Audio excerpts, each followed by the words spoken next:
Sorry. My question is to Shashi Tharoor. Happy Onam first. Oh, thank you. You too. You mentioned about Britain. Mentioned that Britain left India in a worse off condition than had it been without Britain. You also mentioned about reparation from Britain. What about the skills in engineering and manufacturing India acquired, the administrative and democratic processes it inherited, the infrastructure left behind, and most of all, the rapid education of the Indian people, of which you are an excellent example? Surely, no one can price these intangible values that were gained during the British rule in India and propelled the country to its present position as one of the leading countries in the world. Finally, one more question. I'm doing a Geoffrey Robertson here. In your opinion, where would India be today if the British did not step into India? Oh, there's a lot there. It'll take the rest of the program to answer. I'll try and touch on it. But this is almost like the American saying to the widow of the American president, apart from that, Mrs. Lincoln, how did you enjoy the play? I mean, you know, really, the British came to one of the richest countries in the world, accounting for 27% of global GDP in 1700, 23% in 1800, and over 200 years of exploitation, depredation, loot and destruction, reduced it to a poster child for third world poverty, just over 3% of global GDP, 90% of the population living below the poverty line when the British left in 1947, a literacy rate, you speak of education, a literacy rate below 17%, and a life expectancy of 27. The growth rate of British India from 1900 to 1947 was 0.001%. That's what they were doing while draining the country of taxes and resources. Education, my gosh, the British, the last thing they wanted to do was invest in educating Indians. Will Durant, the American historian, traveling in India as late as 1930, pointed out that the entire expenditure of the British on education in India, from the nursery level to the highest universities, was less than half the high school budget of the state of New York. All the Indian institutes of technology, the engineering achievements you're talking about, were established after independence by the government of India. There is simply no comparison between the accomplishments of India rising from the ashes the British left us in and what was done in 200 years. I've given many figures. Just take one example, the textile industry, because India was a huge exporter of For 2,000 years, it was the world's leading exporter. What happened?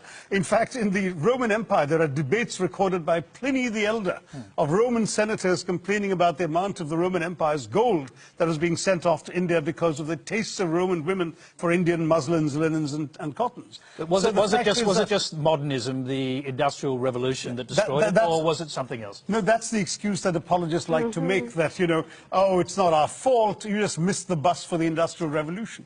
Well, we missed the bus because you threw us under its wheels, is what I tell the Brits. I mean,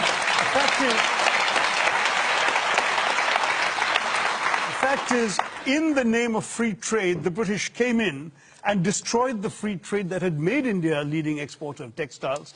The British soldiers smashed the looms so people couldn't practice their craft. They imposed punitive duties and taxes on the export of Indian textiles while lifting duties on the import of British cloth. And they achieved a captive market at the point of a gun. This is not exactly free trade, as you can imagine. Cities like Murshidabad and Dhaka in the subcontinent were depopulated. In one notorious incident, weavers had their thumbs cut off, so when the looms were repaired, they couldn't weave again. Textiles were systematically destroyed as an industry by the British. And that's only one example of many. Well, I'm going to quickly go back to a question. Now Kevin, do you accept that perhaps the British weren't quite as benign as you've just suggested? Please read the book, Kevin. There's a lot more there. I've got the book. I'll bring Laurie in here. He gave a speech along these lines to the Oxford Union. Got wild applause from the students and others sitting around the Oxford Union Hall. And I'm just wondering, have young Brits come to terms with their colonial past? No, we haven't at all. Young Brits of every class have no idea about our colonial past, and that is being deliberately done. We are deliberately denied or kept away from education about the graphic facts of what the British did around the world, including in this country, to the people of this country. The crimes of the British and the crimes that we committed and that were done in our names over 400 years of pillaging conquest is something that we don't like to think about, and yet it is everywhere in modern British history. When people talk about Brexit, it's stunning to me that if you ask British people who voted for Brexit what their major fear is, their fear is that people will come to our country and take our things. Mm. And that's exactly. Why? I just can't. It doesn't compute, but we don't know this history. I took history in British schools up to the age of 18, and I got a pretty good grade.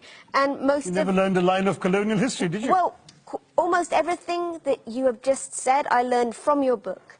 I'm going to throw quickly back to Shashi because one of the great heroes of the Second World War, in fact of the 20th century, Winston Churchill, you've basically accused him in your book of complicity in a famine that killed 4 million Bengalis. Rightly so. 4.3. I mean, Churchill personally took the decisions that actually not only plunged Bengal into starvation, but had the British actually purchase grain that the Bengalis could barely afford to buy in order to ship it to Europe, not to aid the war effort, as his defenders claim, but to boost the buffer stocks in the event of a future possible invasion of Greece and Yugoslavia. People started dying, and Churchill said, well, it's all their fault anyway for breeding like rabbits. He said, I hate the Indians, they're a beastly people with a beastly religion. Australian ships were docking in Calcutta port and were ordered by Churchill and his odious paymaster, General Lord Chauvel, not to disembark their wheat, but to sail on to Europe, where their wheat might be used in some future reserve stock.